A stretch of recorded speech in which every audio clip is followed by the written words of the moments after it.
Talks, y también con el paraguas genérico de actualidad en temas de salud 2021, pues esta segunda sesión la vamos a desarrollar un tema de capital importancia que lleva por título Osteoporosis, la epidemia silenciosa.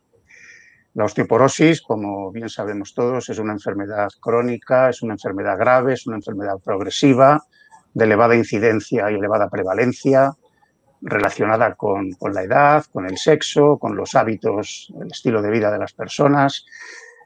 Y hemos puesto el título Epidemia silenciosa porque efectivamente muchas veces hasta que no da la cara con los graves problemas de dolores en primera instancia o fracturas a continuación, pues está de manera silente, de manera silenciosa. Yo diría también que puede ser una epidemia desconocida. Bueno, pues en la tarde, para que deje de ser desconocida, lo mejor es contar con quien mejor sabe hablar de la osteoporosis, quien mejor conoce la osteoporosis y quien nos puede ilustrar. En este sentido, para mí es un placer, es un honor presentar al doctor Naves Díaz, a don Manuel Naves Díaz. Él es doctor en biología por la Universidad de Asturias. Él preside la Sociedad Española de Investigación en Osteoporosis y Metabolismo Mineral. Es miembro de la Sociedad Española de Nefrología. Igualmente es miembro de la European Renal Association. Y bueno, pues su trayectoria profesional, en su trayectoria, pues ha publicado más de un centenar de publicaciones, valga la redundancia, de naturaleza científica en las revistas de prestigio. Asimismo, es el investigador principal en 8 estudios, en 8 proyectos del Instituto de Salud Carlos III. Es decir, yo creo que es la persona que mejor nos puede ilustrar sobre ello. Por tanto, el doctor Naves Díaz, yo le voy a ceder ahora la palabra, no sin antes recordar a los asistentes que podrán hacer uso del chat que tienen en la parte derecha, como lo estoy viendo yo, de la pantalla, para formular las preguntas que consideren adecuadas, oportunas, y al final de la charla, de la conferencia, el doctor Naves pues gustosamente podrá responder a todas ellas. Por tanto, yo sin más le cedo la palabra al doctor, al profesor Naves Díaz, para que comience la exposición sobre la osteoporosis, la epidemia silenciosa. Bueno, buenas tardes a todos. Gracias, Carlos, por las palabras tan agradables y creo que poco merecidas, creo que no me las merezco, pero bueno. Y agradecer muchísimo a Saluris que me dé la oportunidad de participar, bueno, pues en este foro y tratar de presentar un poco, pues, bueno, pues datos de algo que creo, vamos, sobre todo yo que soy el presidente de esta sociedad, que es importante, que es como bien decías tú, la epidemia silenciosa y probablemente la desconocida. Yo creo que exactamente es uno de los grandes problemas que tiene la osteoporosis, que se le da poco valor por el desconocimiento que hay de ella, probablemente por esa poca, muchas veces, que no duele, que además encima hasta que no aparece la fractura realmente no nos acordamos de que existe. El esquema de la charla va a ser, voy a hablar un poco muy brevemente de generales del estilo del tejido óseo para poner un poco en antecedentes la charla.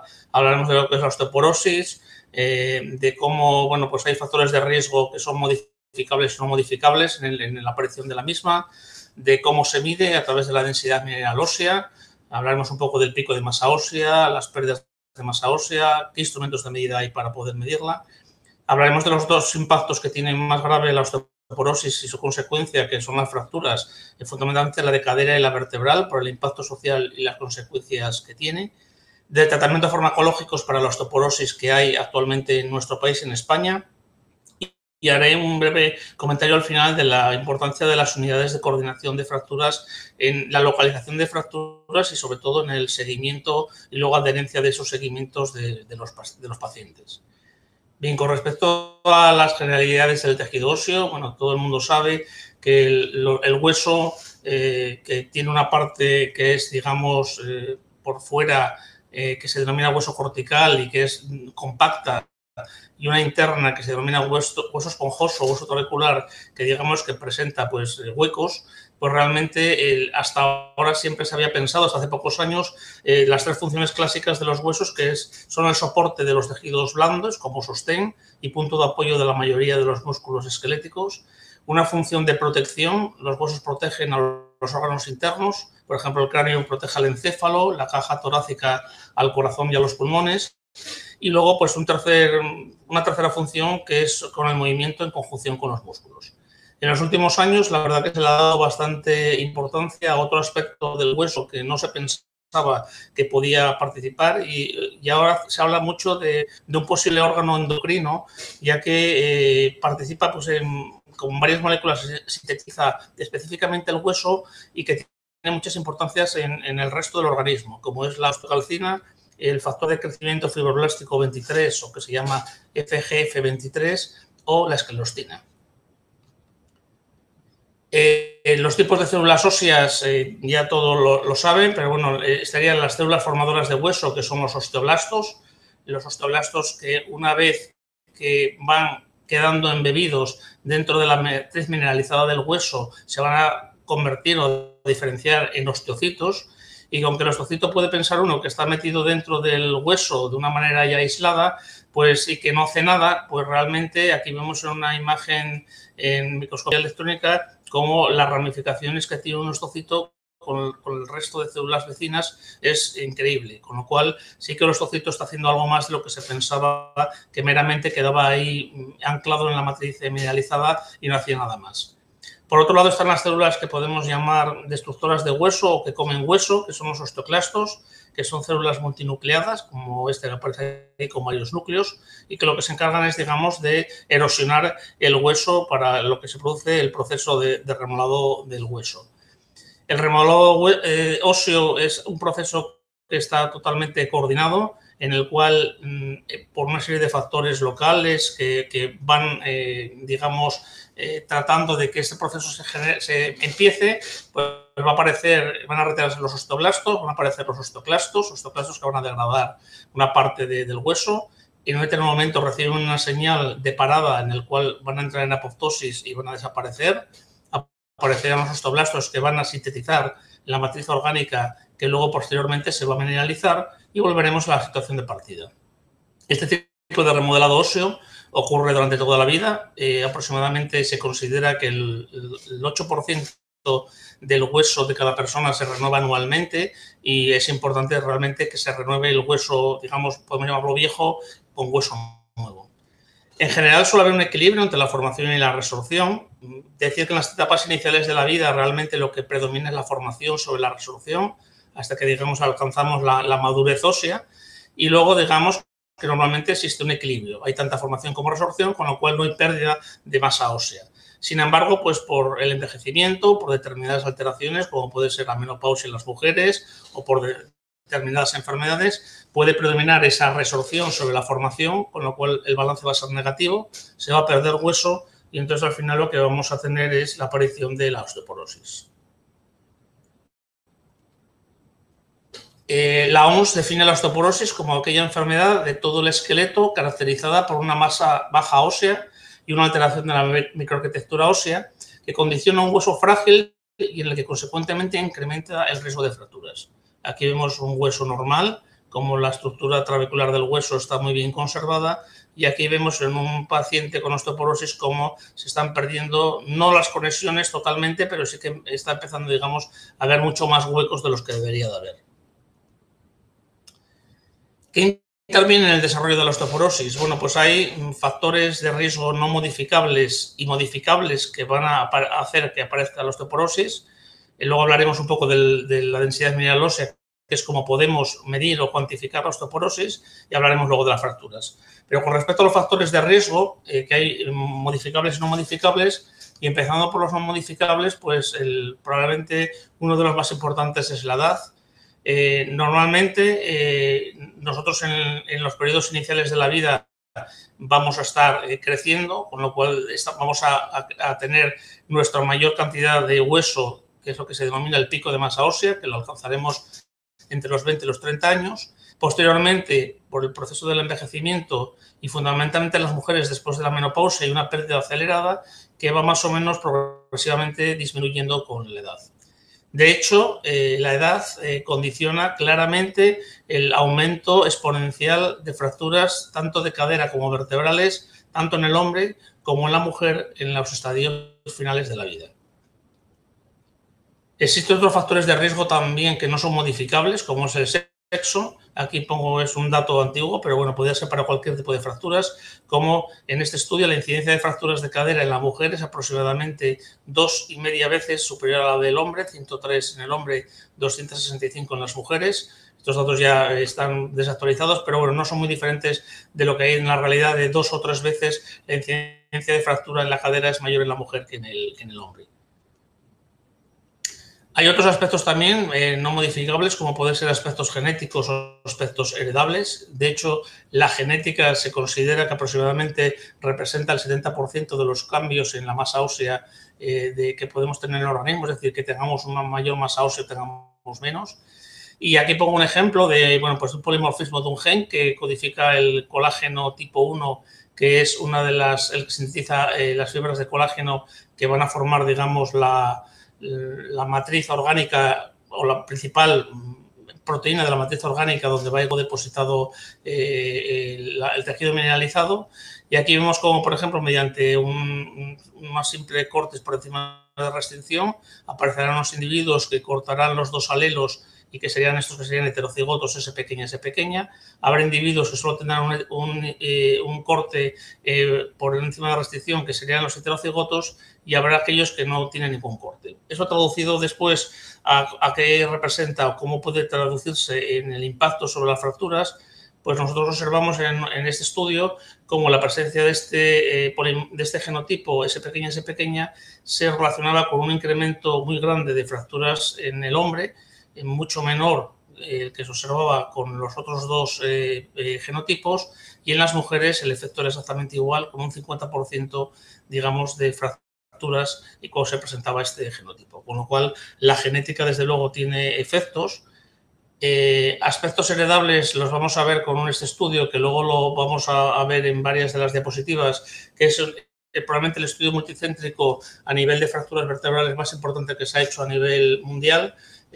Sobre todo a nivel europeo, es donde se hizo en 36 países de 36 centros de 19 países diferentes, donde España participó en 4 centros, entre ellos el centro de Oviedo, donde yo trabajo, fuimos uno de ellos, era en Oviedo, Madrid, Barcelona y Las Palmas. Y comentar, por ejemplo, que con respecto a aspectos heredables, pues en el hombre la presencia de antecedentes familiares de fractura de cadera de la madre eran un factor de riesgo de fractura vertebral en el hombre. Aquí como se observa, pues con un aumento de aproximadamente un 40%. No lo observamos cuando el antecedente familiar, en este caso, era el padre. Otros factores que serían no modificables o difícilmente modificables serían los datos ginecológicos.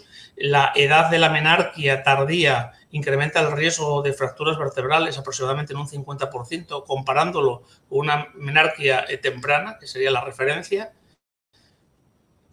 Y por contra, pues una menopausia tardía sí que sería un factor protector de fracturas vertebrales, con aproximadamente un 20% de menor fracturas vertebrales que cuando la menopausia es muy precoz. Esos serían los factores que serían no modificables y que difícilmente vamos a poder actuar sobre ellos, pero hay otros que sí que son modificables y que vamos a poder actuar sobre ellos. Y estos sí que son muy importantes. Sobre todo a nivel de lo que es la prevención antes de que aparezca la osteoporosis y luego la consecuencia más grave que la fractura. Por un lado estaría la dieta. Una dieta equilibrada es importante y es fundamental en el caso del metabolismo del hueso, en el caso del hueso, el aporte necesario de calcio y de vitamina D. Fuentes de calcio, todos a la cabeza nos vienen pues los lácteos, que serían en todas sus formas, yogur, leche, queso. Aproximadamente las necesidades de calcio diarias oscilan entre 1 gramo, 1,2 gramos más o menos, es un poco lo que se suele considerar. Pero también otra parte muy importante, digamos, de los nutrientes necesarios para que tener un hueso en condiciones, un hueso que esté sano, es un aporte de vitamina D. Una de las principales fuentes, la principal fuente de vitamina D, digamos, en la dieta es a través de los pescados azules. También hay bastante vitamina D2 en este caso, no D3, que es la que sería la del pescado azul. Se la proporcionarían también los hongos, las setas, los hongos. Y, bueno, pues la otra fuente que es fundamental, lo que pasa que esta vez está reñida un poco con la Sociedad Española de Dermatología por el riesgo que tiene de cáncer de melanoma, es la exposición al sol. En nuestro cuerpo, a través de la radiación ultravioleta, somos capaces de convertir de forma natural el sol en vitamina D, que puede ser utilizada por el organismo y que puede satisfacer nuestras necesidades. Siempre puede haber, si no, la necesidad de aportar suplementos pues, de vitamina D para corregir la deficiencia, y se considera que aproximadamente 800 unidades internacionales son las necesarias para mantener una adecuada salud esquelética. Otro de los factores que son modificables es la actividad física. La actividad física es fundamental, el evitar el sedentarismo, y, por ejemplo, aquí en estos datos también del estudio del EVOS que comenté antes, el hacer un ejercicio moderado disminuye, en el caso de las mujeres, el riesgo de fractura vertebral aproximadamente en un 20%. Los hábitos tóxicos son también muy importantes. Este trabajo publicado hace ya unos años aquí en España. El alcohol, el exceso de alcohol, 3 o más dosis por día, o ser fumador activo, digamos que eran los factores de riesgo que eran más prevalentes por encima de antecedentes familiares de fractura de cadera, o de tener una fractura previa, o de un tratamiento que normalmente afecta mucho al hueso, como son los glucocorticoides. No obstante, siempre hay alguna cosa que llama la atención, y, por ejemplo, yo tuve la posibilidad de participar en el estudio de EVOS y ver cómo, por ejemplo, en las mujeres un consumo moderado de alcohol era capaz de prevenir o de tener un descenso de un 40% aproximadamente de fracturas vertebrales con respecto a los que no bebían absolutamente nada. Con lo cual, ¿por qué puede ser? Probablemente esto sea porque estas personas, por la vida social más activa, hace que tengan una mayor vida social, salgan más de casa, caminen más y sea más un efecto probablemente de esa vida más saludable, y que, bueno, probablemente pues una cervecita al día o un vaso de vino de vez en cuando tampoco realmente sea malo. Lo siguiente de lo que voy a hablar un poco es de la densidad mineral ósea, cómo podemos medir la osteoporosis. Se utiliza la densidad mineral ósea. Vamos a hablar un poco del pico de masa ósea. El pico de masa ósea, digamos que sería nuestro mayor nivel de masa ósea que tendremos en nuestra vida, y que será en la juventud, entre los 20 y los 30 años, tanto en el hombre, que tiene un pico de masa ósea más alto, que en la mujer, que es más bajo. Pero una vez alcanzado el pico de masa ósea, pues vamos a ir perdiendo progresivamente masa ósea, como vemos aquí en el hombre. En la mujer lo mismo, hay una pérdida acusada de aproximadamente en los 5 años posteriores a la menopausia, que luego se va estabilizando, pero que sigue habiendo pérdidas progresivas con el tiempo.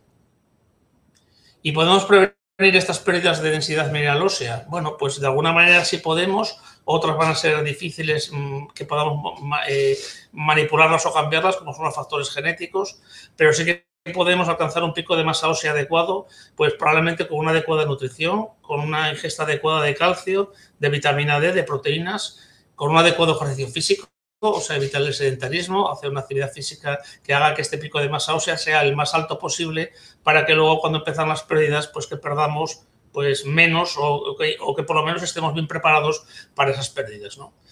Las pérdidas de masa ósea por la edad, eso ya lo hemos comentado antes, pero luego también, bueno, pues la deficiencia de estrógenos en el caso de las mujeres es muy importante, y, por supuesto, otras dos cosas que son fundamentales para que estas pérdidas no sean tan pronunciadas, pues es el evitar la inmovilidad, evitar el sedentarismo, hacer una actividad física en la medida de las posibilidades de cada persona y de los años que cada uno tenga, y evitar, por supuesto, que haya deficiencia tanto de calcio como de vitamina D.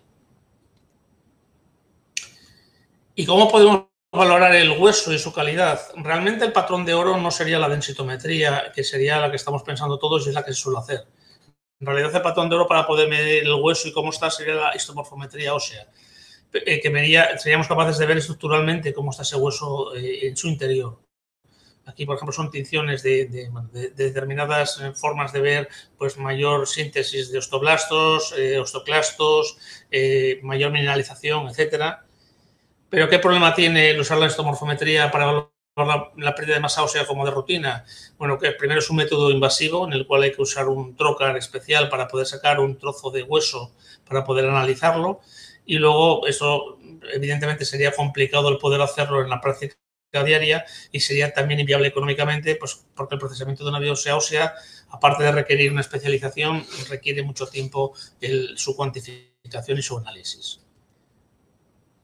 Los ultrasonidos se han utilizado y hubo, sobre todo hace unos 20 años, un gran boom intentando que los ultrasonidos pudiesen sustituir y ser una buena herramienta para medir la masa ósea.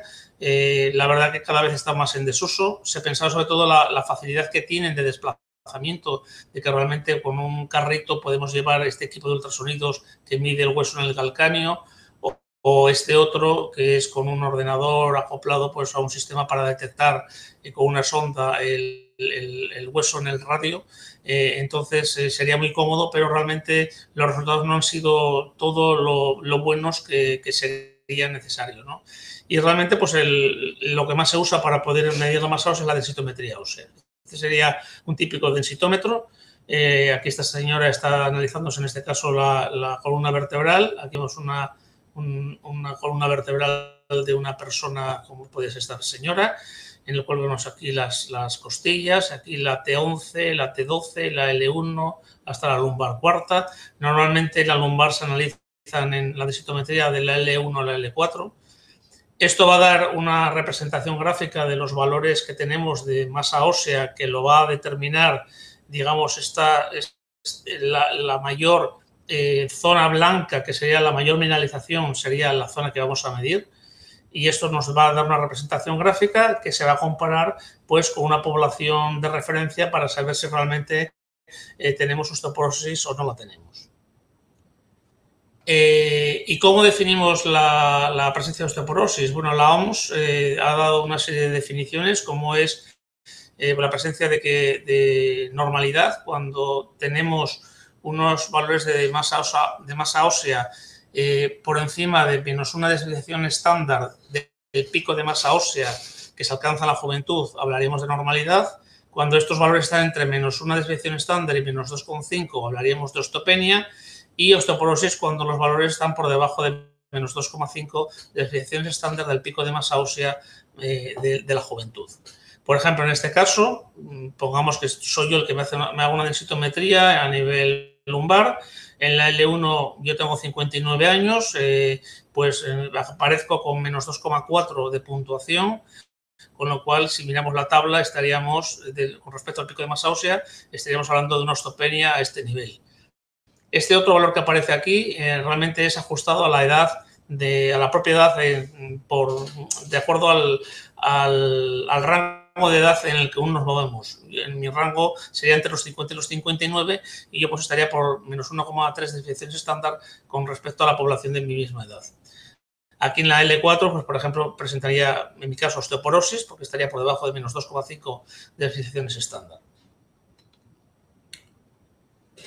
¿Y para qué sirve la densitometría? Bueno, pues podemos determinar la presencia de osteoporosis.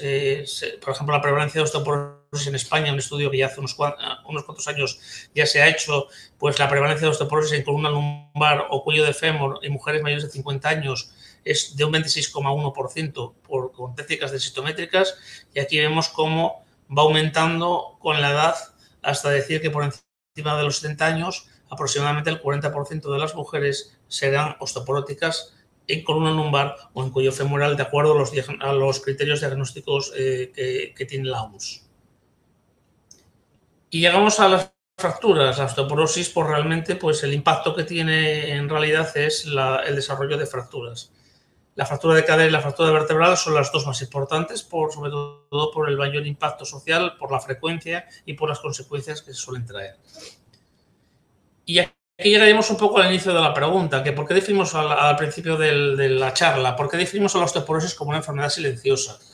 Pues la verdad es que la osteoporosis no duele, entonces bueno, puede pasar desapercibida y no saber que la tenemos. Y muchas fracturas pasan desapercibidas y fundamentalmente pasan desapercibidas las fracturas, muchas de ellas las vertebrales. Generalmente se produce un dolor intenso que a veces lo que se va manifestando es una disminución de la altura de la persona de curvatura de la persona, pero realmente, pues salvo que nos hagan una radiografía, pues no vamos a saber si realmente tenemos una fractura vertebral o no la tenemos. Aproximadamente se estima que hay 200 millones de mujeres en todo el mundo que tienen osteoporosis, y algo que es importante es que 1 de cada 3 mujeres mayores de 50 años presentarán en su vida, en algún momento de su vida, una fractura osteoporótica, o sea, un 33%, que no está nada mal. Y en el caso de los hombres, este porcentaje baja, sería 1 de cada 5. En España, en el año 2017, se consideraba que había 3 millones de personas que tenían osteoporosis. En ese año hubo 330.000 fracturas por fragilidad. Comento lo de las fracturas por fragilidad, aunque bueno, imagino que la audiencia ya lo sabe. Son aquellas fracturas que se producen desde la altura, desde la posición de pie hasta más abajo, es decir, todo lo que sean fracturas desde la posición erguida o que estemos en una silla. Si son fracturas que son pues de una caída desde un árbol, por ejemplo, o una fractura por un accidente de tráfico, realmente sería una fractura traumática, no sería una fractura por fragilidad. Es decir, que estas fracturas por fragilidad son 370.000 en el año 2017, lo que supone una media de 37 fracturas cada hora. A nivel mundial se considera que cada 3 segundos hay una fractura en el mundo, o sea que no está nada mal la cosa. Y también los costes relacionados con las fracturas ascendieron en ese año aproximadamente a 4.200 millones de euros. Se considera las fracturas por fragilidad la cuarta enfermedad crónica de mayor impacto, por debajo de la enfermedad cardíaca isquémica, de la demencia, del cáncer de pulmón, por encima del EPOC, del accidente cerebrovascular isquémico, de la enfermedad de Parkinson, por ejemplo. Y con respecto a la fractura de cadera, decir que aproximadamente al año se producen unas 50.000 fracturas de cadera con un coste que representa el 2,5% del gasto total en salud, lo cual, bueno, pues es una cifra bastante importante. Aquí este estudio publicado en el año 2019 por un grupo español considera que tanto la institucionalización de la persona en el hospital, los cuidadores que le atienden, más las pérdidas de la productividad laboral, pues aproximadamente trascienden pues unos 25.000 euros por cada fractura de cadera, lo cual creo que es importante. Un año después de la cadera, y esto también es realmente grave, el 25% de las personas fallece y un 60% tendrá una movilidad reducida.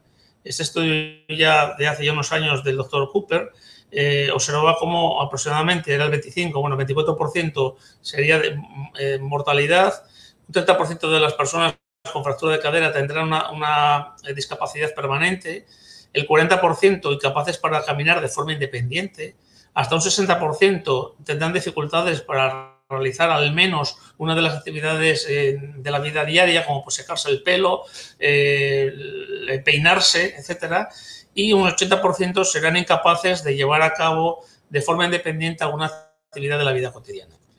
Y la mortalidad de la fractura de cadera está por encima de la mortalidad del infarto agudo de miocardio. Y luego otra cosa importante pues es el riesgo de muerte tras una primera fractura. Aquí, por ejemplo, y este estudio es reciente del Osteoporosis International del año 2021, la presencia de una fractura de cadera en los hombres aumenta prácticamente el riesgo, el doble de mortalidad, y en el caso de las mujeres es algo más del doble. Es decir, que estamos hablando de algo que es realmente importante.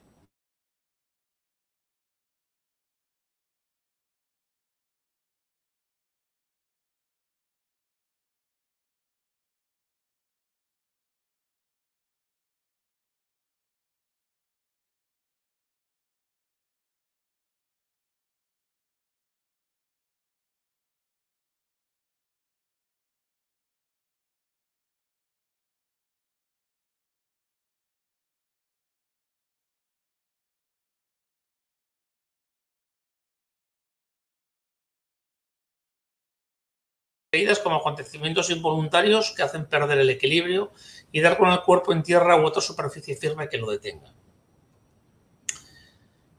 Es muy importante la prevención de las caídas. Tenemos algunos factores que a lo mejor los podemos tratar de corregir, como el hecho de una adecuada pues, nutrición, el evitar algo que ocurre con demasiada frecuencia en las personas mayores, es la polifarmacia y sobre todo el abuso de determinados opiáceos que hacen que, bueno, la persona pues pueda perder el equilibrio y la estabilidad, y eso sea un factor de caídas. Los peligros en el hogar, estancias prolongadas en los hospitales que permiten inmovilización. Pero luego tenemos algunas cosas que podemos tratar en el hogar que parecen bastante sencillas, pero que, bueno, que podemos tratar de evitar para evitar las caídas. Que haya una buena iluminación, a veces es algo difícil que las personas mayores tengan mucha luz en casa, sobre todo una buena iluminación por el tema de ahorrar. El orden en el hogar es fundamental. La retirada de alfombras. Las alfombras son probablemente uno de los mayores riesgos que hay de las caídas. Sillones con reposabrazos, la habitación que esté despejada, evitando obstáculos, tener cuidado con el suelo mojado, no usar taburetes ni escaleras para subirse, ducha con antideslizantes y soporte para agarre, zapatos con suela de goma o dispositivos de ayuda si es necesario, el uso de gafas de audífonos si fuera necesario y, por supuesto, con los días de hielo y de nieve, pues tratar de extremar las precauciones y, si se puede, pues evitar salir de casa para no tener una caída y probablemente una fractura. Con respecto a las fracturas vertebrales, son las más frecuentes en los pacientes con osteoporosis. Aproximadamente la prevalencia se considera que es un 12% en los varones y el doble en las mujeres. La incidencia también es aproximadamente el doble en las mujeres que en el hombre. Están muy infradiagnosticadas, solo el 30% son sintomáticas, es decir, van a ser capaces de ser detectadas por un médico clínicamente solamente el 30% de las fracturas. Poseen un alto impacto en la salud pública y fundamentalmente porque suelen ocurrir en épocas más tempranas, con lo cual limita la actividad laboral, va a tener muchas pérdidas probablemente de jornadas laborales, con lo cual es otro problema añadido. Aumenta el riesgo de fracturas futuras, tanto vertebrales como de cadera, y también se asocian, como pasa con la de cadera, a un mayor riesgo de muerte en el año posterior a la fractura.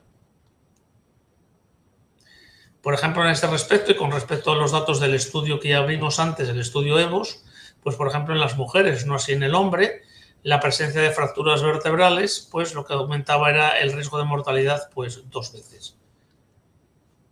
Datos de nuestro grupo en Oviedo, de parte de esos datos y cuando nosotros estudiamos la población un poco más en detalle, vimos lo mismo que en el caso de la mujer, la presencia de fracturas vertebrales se asociaba pues con un descenso de la mortalidad aproximadamente pues del doble, 2,23 veces. ¿Y qué otro problema hay con la fractura vertebral, aparte, digamos, de que sean asintomáticas? El otro problema es probablemente en el diagnóstico. Hasta no hace tantos años, y estoy hablando a lo mejor de hace 10, 15 años, realmente había criterios diferentes para poder diagnosticarlas claramente, porque a diferencia de lo que ocurre con una fractura de cadera, que hay una línea de discontinuidad, o una fractura de la muñeca, que también hay una línea de discontinuidad, en el caso de la fractura vertebral no tenemos una rotura, sino lo que tenemos va a ser deformidades del cuerpo vertebral, no haber una fractura como tal. De tal manera que, por ejemplo, esto se denomina un acuñamiento cuando la altura del cuerpo vertebral de la parte anterior está disminuida con respecto a la parte posterior. En esta vértebra, que tendría que ser esta zona mucho más alta, que son las lumbares, que tienen la altura anterior mucho más elevada que la posterior. Una biconcavidad es cuando la altura del cuerpo medio está disminuido tanto con la parte anterior como la posterior, y el caso peor sería pues cuando hay un aplastamiento, que es cuando toda la vértebra en toda su altura, tanto la parte anterior, la media y la posterior, pues están disminuidas y se llama aplastamiento o compresión. Esto ha hecho que realmente pues, el criterio de diagnóstico de la fractura vertebral se haya complicado aún más, de que realmente son bastante asintomáticas. Las consecuencias, bueno, a menudo es comparable relacionado con la fractura de cadera, dificultad para agacharse, levantarse, bajar escaleras, cocinar. Aproximadamente el 75% con fracturas vertebrales sintomáticas se quejan de dolor crónico, lo cual, bueno, no deja de ser importante. También con respecto al estudio que hicimos de europeos sobre fracturas vertebrales y los datos nuestros de Oviedo, veíamos que aquellas mujeres que tenían fracturas vertebrales tenían una afectación de la calidad de vida fundamentalmente en las dimensiones de salud mental. En el caso de los hombres, los que tenían fracturas vertebrales, las mayores limitaciones ocurrían en las dimensiones de función física y limitaciones de la función física.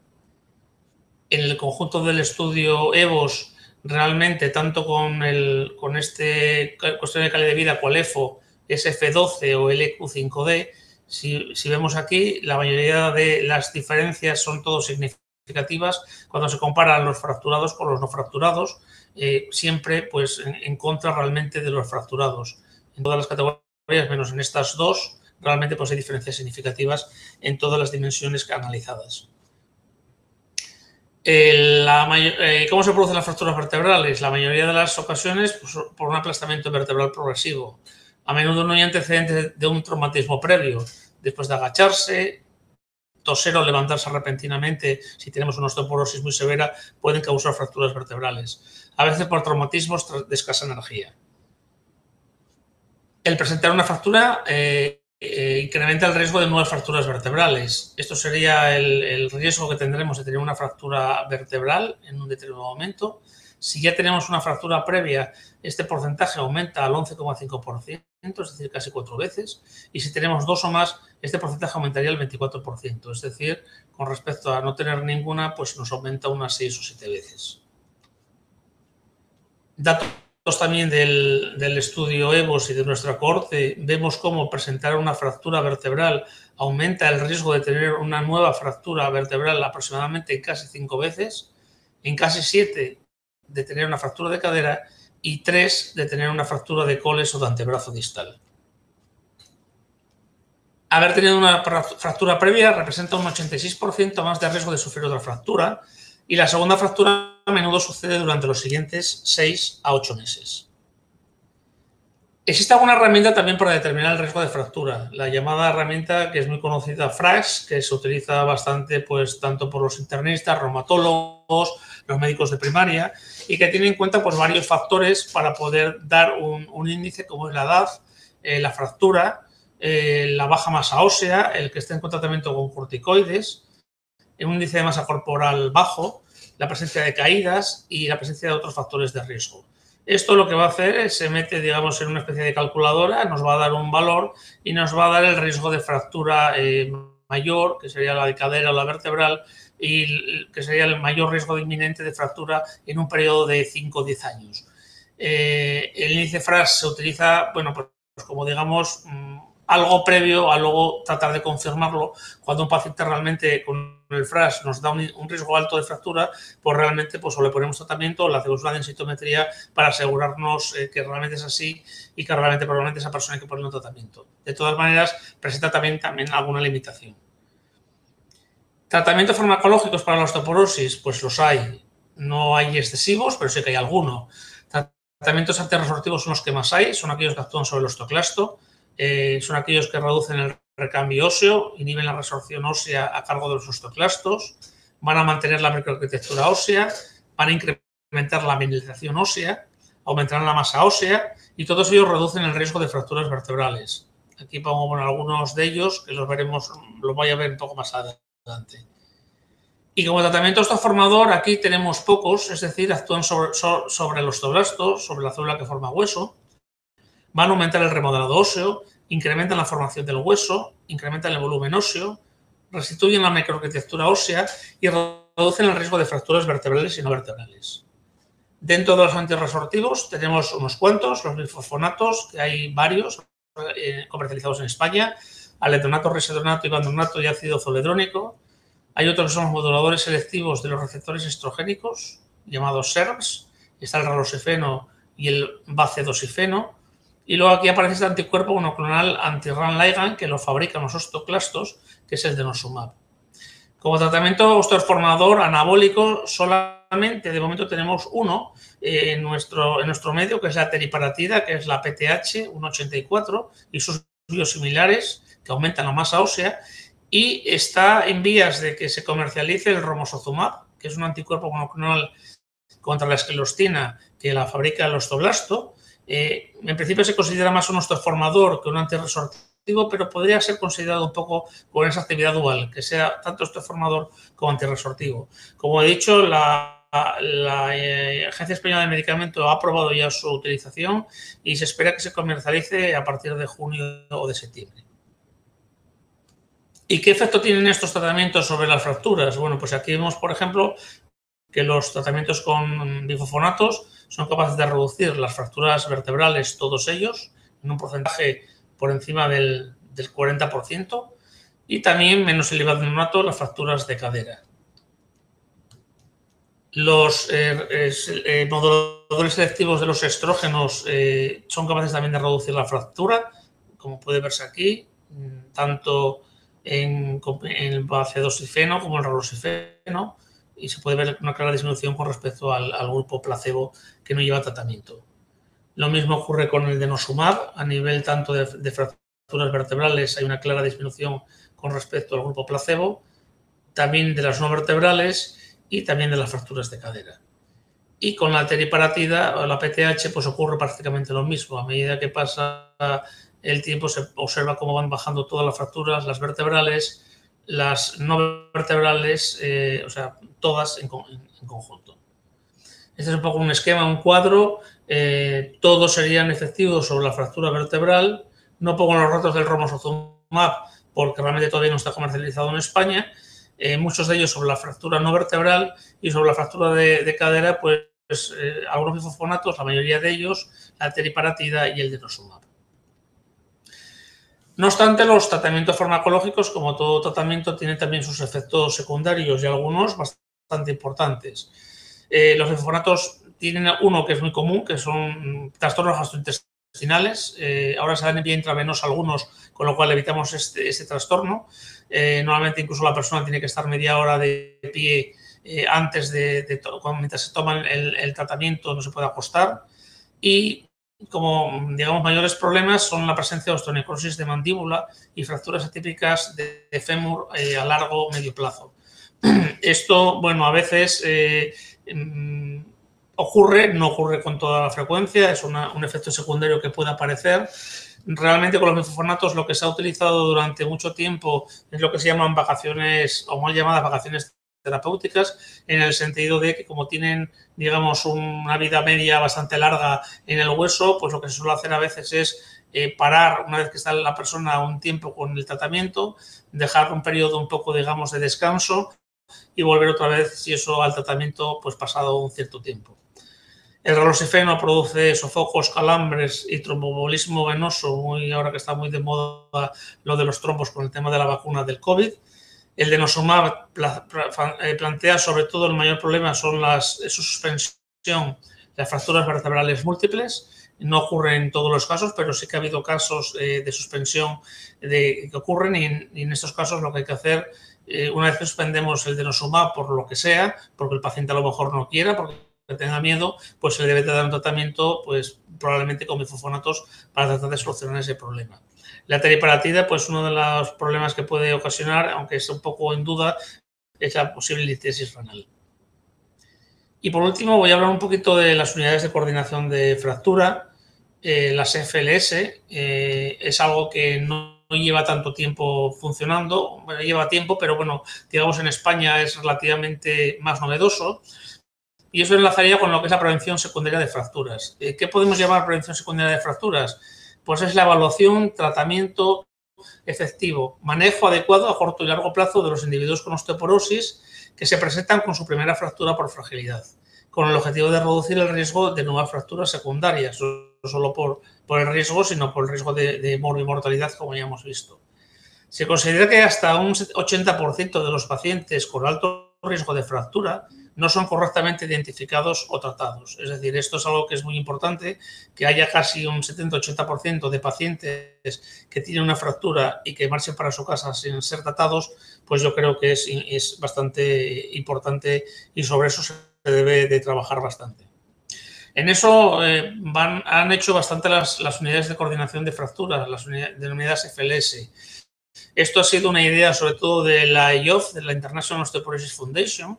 ¿Y realmente qué es una unidad de estas? Pues es una unidad de coordinación de fracturas integrada por equipos multidisciplinares que están dirigidos a la prevención secundaria de fracturas en mayores de 50 años que han sufrido una fractura por fragilidad.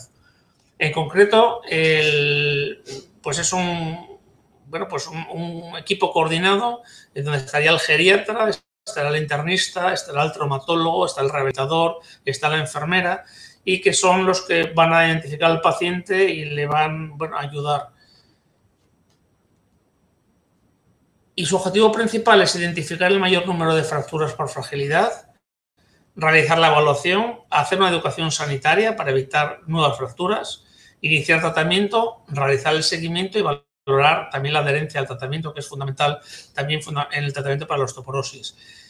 Aquí el seguimiento, ni qué decir tiene, que aunque las unidades estas de fractura normalmente son hospitalarias, el posterior seguimiento y la coordinación con los equipos de atención primaria es fundamental, porque realmente después de que el paciente deja el hospital y que, digamos, deja la unidad hospitalaria, va a pasar a su médico de cabecera, que es que tiene que realizar el seguimiento del mismo. Y como objetivos secundarios, pues sería disminuir el riesgo de nuevas fracturas que pueden producir discapacidad, como ya hemos visto, institucionalización y o muerte. Y otro motivo, y que además han demostrado su eficacia, hay algún estudio hecho en Gran Bretaña, que son los que más han trabajado lo de las FLS, que es sistema coste efectivo, ahorrando mucho dinero al Sistema Nacional de Salud. Bueno, y por último, como reflexiones finales, pues hablar un poco, comentar la importancia de la prevención en el sentido de alcanzar un adecuado pico de masa ósea, evitando, si las vamos a tener las pérdidas óseas, tratando de evitarlas de alguna manera, pues actuando sobre los factores modificables, como ya he hablado, actividad física, una alimentación adecuada, con especial mención al calcio y a la vitamina D, hábitos de vida lo más saludables posibles.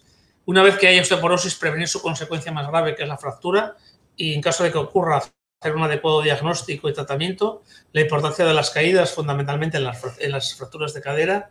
Evitar, una vez que ocurra una fractura, una siguiente, por las graves consecuencias que van a tener en la mortalidad, y aquí el tratamiento va a seguir siendo fundamental. La puesta en marcha de los equipos multidisciplinares en el manejo y tratamiento de la osteoporosis y la fractura, las llamadas unidades de fractura por fragilidad o FLS, yo creo, o es mi idea, que pueden ayudar mucho al mejor manejo y tratamiento de los pacientes. Y otra cosa que, bueno, que me gustaría también es mentalizar un poco las autoridades sanitarias de que esto es un importante problema de salud pública y que hay que implementar medidas preventivas, y que, bueno, que evidentemente la diabetes, la hipertensión, la colesterolemia se tratan y se consideran muy importantes, pero esto no deja de ser importantes por las consecuencias que trae a corto o medio largo plazo. Y bueno, muchísimas gracias y gracias por vuestra atención.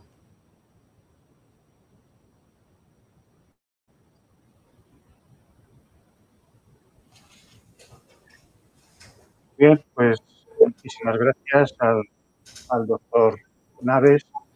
Efectivamente, yo creo que su exposición ha colmado las expectativas que teníamos previas, y que la osteoporosis ahora ya para nosotros pues es un poquito menos desconocida.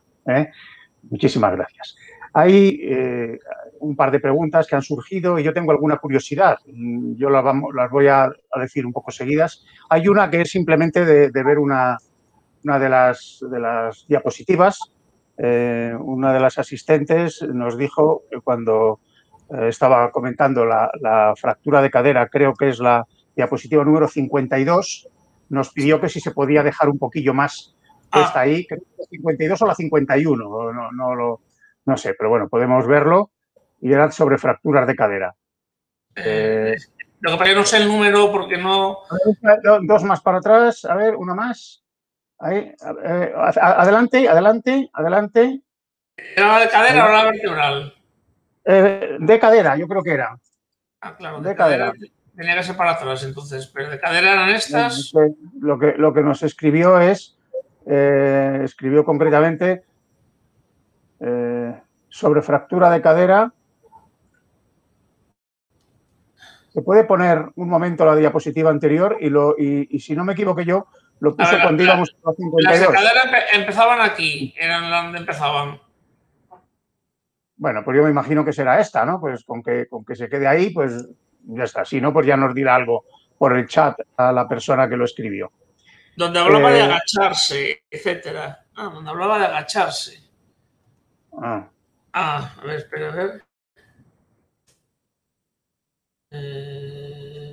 Entonces en las caídas, ¿no? Lo del agacharse ahora mismo, ahora no sé dónde está. De las últimas.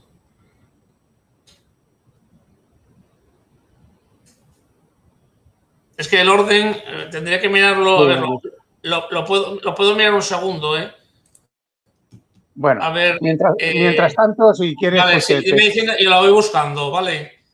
Formulo otra de las preguntas. Perfecto. Que tiene que ver sobre algo que efectivamente hemos detectado, que es el déficit de vitamina D, que en España, un país con mucho sol, y sin embargo, pues hay en muchas analíticas aparece déficit de vitamina D en mujeres posmenopáusicas. Entonces, la pregunta es, ¿qué consideramos los valores normales y qué recomendaciones habría que hacer o si son convenientes tomar de una manera sistemática suplementos de vitamina D en las mujeres posmenopáusicas? A ver, realmente la vitamina D es fundamental, sobre todo por dos razones. O sea, si solo tomamos calcio, realmente no nos va a servir para que lo podamos incorporar al organismo si no va acompañado de la vitamina D. No solo calcio, sino fósforo. Pero el fósforo no suele haber problema de incorporarlo a través de la dieta porque incorporamos más incluso de lo debido. Normalmente el fósforo no hay problema de necesidades porque recuerdo que el hueso, digamos, lo que es el mineral que se forma, que es los cristales de hidroxiapatita, que son los que forman el hueso al final, son fosfatos de calcio, con lo cual necesitan el fósforo y el calcio. Y la vitamina D es fundamental, sobre todo en el calcio, porque lo que hace es aumentar la absorción intestinal de calcio, con lo cual, si no tenemos un aporte adecuado de calcio y además tenemos baja la vitamina D, pues digamos que los aportes al hueso van a ser escasos. En cuanto a lo que necesitamos, ¿cuánto es lo necesario? Bueno, con respecto a lo que es, ahora está como muy de moda la vitamina D por el tema del COVID, se le ha dado bastante importancia, también tiene otras acciones extraesqueléticas, pero bueno, centrándonos en lo que estamos, que son las esqueléticas, que es a lo que vamos, se considera que, por ejemplo, los niveles que están por encima de más de 20 nanogramos mililitro en personas sanas es lo que se debe alcanzar, que es a través de lo que se denomina el calcidiol, que es el que se define para mirar que esté bien la vitamina D, y en personas que, digamos, tienen un riesgo ya de osteoporosis, que tienen que estar por encima de 30. ¿Cómo podemos conseguirlo? Suplementos alimenticios. Hombre, sería bueno, si es posible, algo de insolación solar. El tema está que aquí nos peleamos o nos damos de bofetadas un poco con la sociedad de dermatología que preconiza todo lo contrario, ¿no?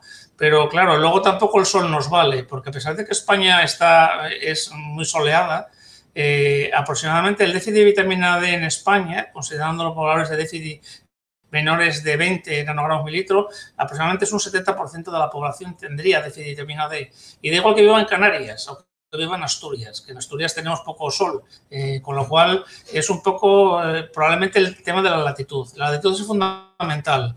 Por ejemplo, nosotros en el verano a lo mejor pues con media hora al día sería suficiente para cubrir nuestras necesidades, pero en invierno, por el cambio de la luz del sol, por la penetración más oblicua, tendríamos que estar a lo mejor 16 horas diarias para poder conseguir tener ese aporte de vitamina D al día, con lo cual con el sol sería, y aparte por los problemas que tendría el sol, ¿no? Pero bueno, se puede intentar hacer una alimentación fundamentalmente con un mayor aporte pues, de pescados azules, que son los que más tienen vitamina D, y bueno, y en el caso de que no se pueda llegar a alcanzar las 800 unidades internacionales o 1000 que recomiendan, pues utilizar un suplemento de vitamina D, que son muy baratos además. Espero haber respondido a tu pregunta, Carlos. Sí, de sobra, perfectamente, muy bien. Y yo tengo 2 o 3 curiosidades que de manera telegráfica te las suelto seguidas. Bueno, me ha llamado mucho la atención, esto no es una pregunta, sino simplemente me ha llamado la atención cuando has comentado que en mujeres el consumo moderado de alcohol puede llegar a proteger hasta un 40% el riesgo de osteoporosis. Bueno, lo digo como curiosidad, pero me parece importante ese dato, ¿no? El que salga. Pero yo creo que va un poco en función también de la actividad de la persona. Lo que has comentado.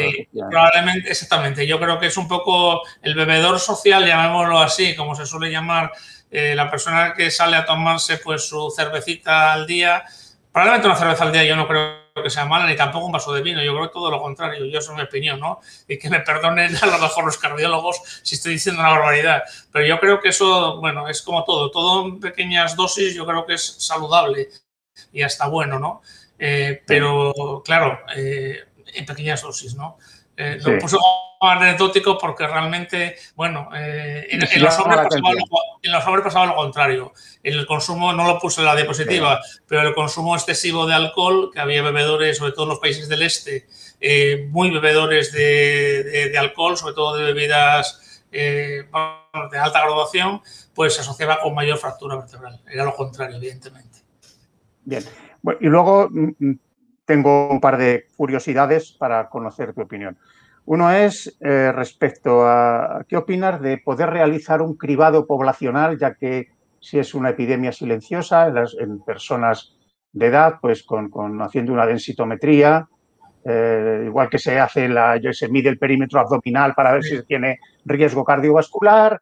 Bueno, ha habido iniciativas que todos hemos visto de hacer cribados poblacionales para intentar detectar. Esta podría ser una primera pregunta, a ver cuál es tu opinión de poder detectar. Hombre, yo creo que un cribado poblacional no, vamos a ver, de hecho, primero no sería ahora mismo políticamente muy correcto, donde ya tiene problemas a veces la osteoporosis. Pero sí que la herramienta que comenté antes, la del FRAS, puede ayudar, o herramientas de ese estilo, pueden ayudar un poco a ver un poco cómo se mueve el paciente. Es decir, si nosotros vemos a un paciente, tenemos un paciente que no hace actividad física ninguna, que encima además tiene una inadecuada el consumo de lácteos, que tiene antecedentes familiares de fracturas de cadera, por ejemplo, la madre y sus tías, que además esa persona ha tenido fracturas previas en el pasado.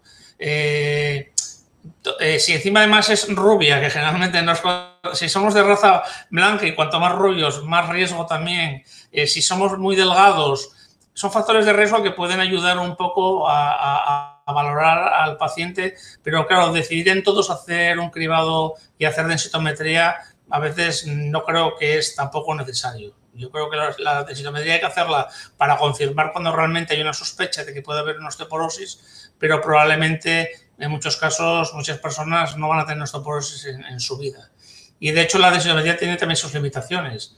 De hecho, si tú tienes artrosis y tienes, salvo que seas un buen, se supone, médico que controle bien la densitometría, se te puede mascarar a veces la artrosis por el aumento, digamos, casi de hueso que tendría la propia artrosis con la pérdida de masa ósea, con lo cual a veces incluso se puede confundir un poco, con lo cual yo no sería tan drástico en lo del cribado, pero bueno, yo creo que cuando se necesita hacerlo. De hecho, los ultrasonidos era lo que se pretendía hacer, que normalmente incluso los centros de salud pudiesen tener el equipo de ultrasonidos o hacérselo al paciente y que ese valor sirviese al propio médico para saber si ese paciente tenía baja masa ósea. Pero han resultado han fallado mucho, la sensibilidad es bastante escasa. Muy bien, y tengo también una duda y una pregunta. La pregunta es sobre las asociaciones de pacientes que padecen osteoporosis. Yo desconozco si hay asociaciones de pacientes, pero la pregunta concreta enlazada con esto es si la sociedad que presides recoge o da cabida a esta sensibilidad y no sé, pues para informar, para ayudar, para etcétera, etcétera. A ver, hay una asociación que es la que, bueno, es un poco más de enfermedades, no solamente osteoporosis, es más de enfermedades también reumatológicas, que se llama ECOSAR, que tiene la sede en Madrid y está muy implantada. Nosotros, como sociedad, no estamos tanto en el ámbito social. A ver, la SEION es la sociedad científica. Hay otra sociedad que se llama FOEMO, que es la que se encarga más de la actividad social y es la que se encarga más de la concienciación con el paciente. Sí que cuando es el Día Mundial de la Osteoporosis, que es el 20 de octubre, solemos intentar coincidir a ECOSAR FOEMO y Sellón para hacer algo en conjunto, pues una mesa redonda. Este año tuvo que ser virtual, obviamente, pero o hacer algún curso, digamos, pues con pacientes, traer pacientes y traer algún médico. Pero realmente nosotros, la Sellón, como tal, damos más bien la información científica. Somos, digamos, nuestra actividad es científica. La actividad ya social y divulgativa la hace FOEMO, que es también, vamos, afín a nosotros, y de hecho, bueno, el presidente de la FOEMO es patrono de nuestra fundación y yo soy patrono en la fundación de ellos por ser socio de la sociedad. O sea que... Muy bien. Bueno, pues ya vuelve a aparecer aquí un mensaje que yo creo que es un poco para volver a localizar o intentar algo localizar. Algo más adelante, a ver. Dice... Mecanismo de producción de la fractura vertebral. Puede ser. Dice, hablaba de síntomas, molestias que hacen sospechar fractura vertebral. Sí, mecanismo... Espera, es que me suena de haberla visto. Esta, ¿no? Sería. Mecanismo de producción de fractura vertebral. Síntomas o molestias. Claro, son vertebrales, sí. Entendí que preguntaba por cadera o escribió que era por cadera, pero no lo sé. Sí, pero no es cadera. No, ya, claro. Pues no sé, lo único que podemos hacer es que nos pase luego que desde la organización le pidan su correo electrónico y le pasamos esa diapositiva si lo consideras oportuno. Esa Manuel. o todas, me da igual, o sea... O todas, bueno. Pues, no tengo problema. Yo creo que así es mejor para no estar ahora intentando. Exactamente, yo creo que sí, así que mire lo que quieren. Y si quieren en algún momento contactar conmigo, pues no puse mi correo electrónico, pero si queréis os lo digo, es muy sencillito, es manuel@hca.es.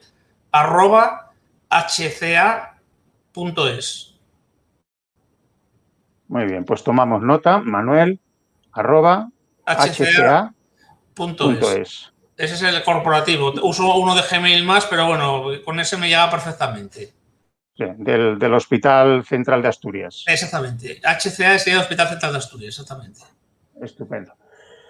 Bueno, pues si no hay ninguna pregunta más, a mí solamente me queda reiterar el agradecimiento al doctor Naves, a ti, Manuel, por tan brillante exposición, por la ilustración que nos has hecho sobre esta enfermedad y la verdad, pues siempre que las explicaciones son como las que has dado tú hoy, pues salimos plenos y satisfechos.